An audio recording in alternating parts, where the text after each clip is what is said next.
वो कहते हैं ना कि जब किसी घर का लाल अपने देश के लिए शहीद होता है तो नाम सिर्फ उस घर के लाल और घर वालों का ही नहीं होता, बल्कि उस पीढ़ी से लेकर उस पूरे गांव और जिले का भी होता है जहां वो जन्म लेने से लेकर पला बढ़ा होता है। तो कुछ ऐसा ही काम कर दिखाया है करनैलगंज के छिटवापुर गद्दोपुर गांव में रहने वाले अजय प्रताप सिंह ने, जिनकी मौत के बाद आज छिटवापुर गांव का रहने वाला हर बच्चा अपने गांव के लिए अजय की शहादत पर फख्र महसूस कर रहा है।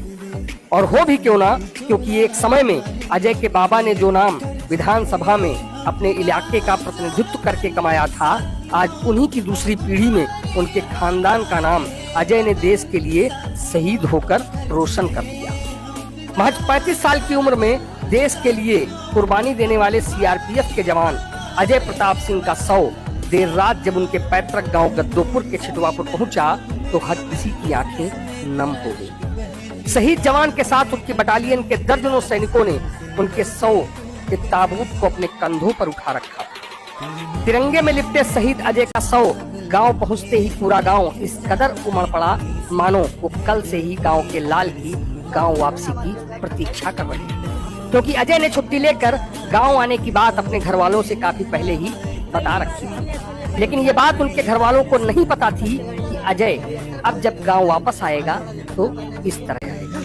फिलहाल देश के लिए अजय की दी गई शहादत से जहां एक तरफ पूरा गांव खुद को गौरवान्वित महसूस कर रहा है, तो वहीं उनके परिवार में उनकी पत्नी और खासकर उनकी उस 3 साल की बेटी के आंसू नहीं रुक रहे, जो पापा पापा कहकर उनके लौटने की बड़ी बेसब्री से इंतजार कर रहे थे। इतना ही नहीं, अभी हाल ही में अजय की एक 3 महीने की बेटी भी हुई है, जिसको अपनी गोद में लेकर उसे ठीक ढंग से देखने, निहारने और खिलाने की लालसा लिए अजय इस दुनिया से चल बसा।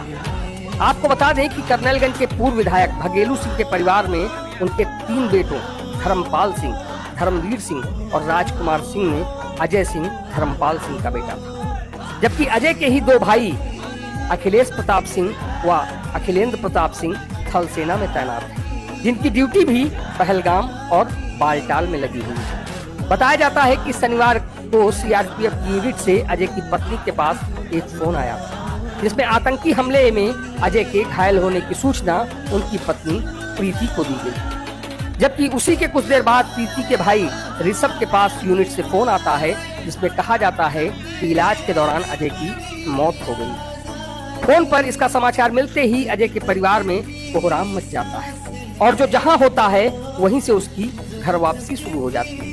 देखते ही देखते क्या गांव के लोग, क्या नात रिश्तेदारी, हर जगह से लोगों का जमावड़ा अजय के घर पर होने लगता है और पूरा का पूरा गांव उमड़ पड़ता है।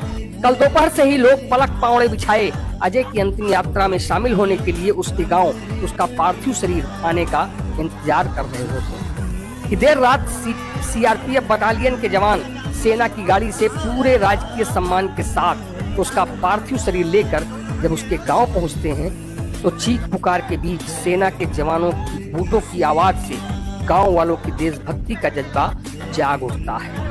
लोग शहीद अजय की शहादत पर गुमान करने लगते हैं, क्योंकि लाखों में केवल कुछ ही लोग ऐसे होते हैं जो अपने देश के लिए अपनी जान तक कुर्बान कर देते हैं। ये नहीं देखते कि उनके जाने से कितनों को दुख होगा।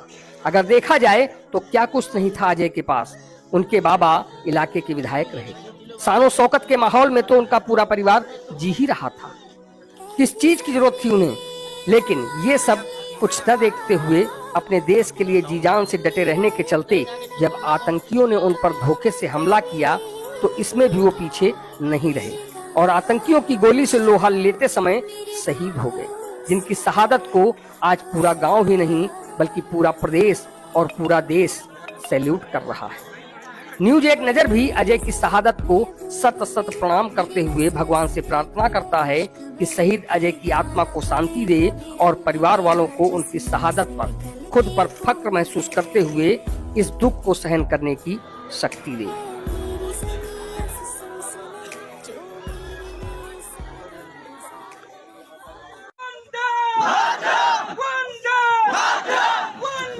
क्षेत्र नहीं, मेरे गांव का है, देश का लाल है, मेरे पटीदारी, सगी पटीदारी है मेरी।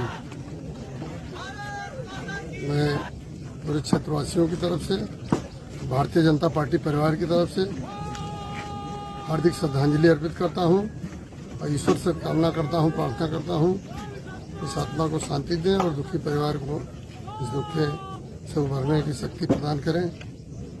और ढेर सारी श्रद्धांजलि सबकी तरफ से, पूरे क्षेत्रवासियों की तरफ से, अपने गाँववासियों की तरफ से, अपनी तरफ से, अपने परिवार की तरफ से। देश हित में किए गए योगदान को कैसे याद करेंगे आप? देश हित के योगदान में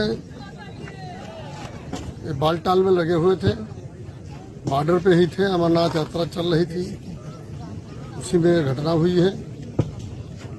देश हित में और देश के लिए शहीद हुए हैं। विनम्र श्रद्धांजलि हम लोगों की है और इस परिवार के लिए जो कुछ बन पड़ेगा हम लोग करने के लिए तत्पर रहेंगे। Thank you. हमारे क्षेत्र का ये लाल सेना में था और बॉर्डर पे मुठभेड़ में अपने जानों की कुर्बानी दे दी। माँ भारती की रक्षा करते हुए अपनी जान दे दिया। हम लोग इस अमर शहीद को प्रतिवर्ष पुण्यतिथि के रूप में, शहीद की पुण्यतिथि के रूप में को याद करेंगे और अगर हो सका तो इस शहीद की प्रतिमा हम लोग यहाँ स्थापित करके और प्रतिवर्ष अमर शहीद दिवस को नमन करेंगे और पुण्यतिथि मनाएंगे, क्योंकि ये हमारे क्षेत्र के गौरव का विषय है। हमारे क्षेत्र का लाल आज हिंदुस्तान के रक्षा करते हुए, माँ भारती की रक्षा करते हुए, दुश्मनों से लोहा लेते हुए शहीद हुआ है। इससे बड़े गौरव की और कोई बात नहीं हो सकती है।